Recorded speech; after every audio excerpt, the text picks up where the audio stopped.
Welcome to Ratna's recipes. నేను ఈరోజు lunch box చాలా ఈజీగా చేసుకునే ఆవకాయ ఆనియన్ రైస్ చేసి చూపిస్తున్నాను. చూడండి, ఈ విధంగా ట్రై చేయండి. ముందుగా రైస్ వండి పెట్టుకుంటే మనం చాలా త్వరగా చేసే రెసిపీ, లంచ్ బాక్స్లోకి క్విక్ రెసిపీ అని చెప్పవచ్చు. ఇప్పుడు చేసే విధానం చూద్దాం. ఇక్కడ ముందుగా స్టవ్ వెలిగించుకొని బాండి పెట్టుకొని అందులో ఆయిల్ వేసుకోవాలి. ఆయిల్ వేడాక పల్లీలు ఫ్రై చేసుకోవాలి. అవి కొంచెం ఫ్రై అయ్యాక జీలకర్ర ఆవాలు వేసుకోవాలి. అవి కొంచెం ఫ్రై అయ్యాక కరివేపాకు పచ్చిమిర్చి ముక్కలు వేసుకొని కలుపుకోవాలి. అవి అట్లా కలుపుకొని ఉల్లిపాయ ముక్కలు పొడుగ్గా కోసుకొని ఉల్లిపాయ ముక్కలు వేసుకోవాలి.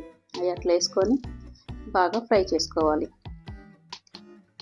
అవి అంతా అట్లా ఫ్రై బాగా బ్రౌన్ కలర్లో వచ్చేటట్టు ఫ్రై చేసుకోవాలన్నమాట, ఆ పచ్చితనం అంతా పోయేటట్టు. అది అట్లా ఫ్రై అయ్యాక కొంచెం సాల్ట్ వేసుకొని కలుపుకొని కొంచెం కారం, అంటే ముందుగా పచ్చిమిర్చి అవి కూడా వేసుకున్నాం కదా, దానికి తక్కువ పసుపు వేసుకొని బాగా కలుపుకోవాలి.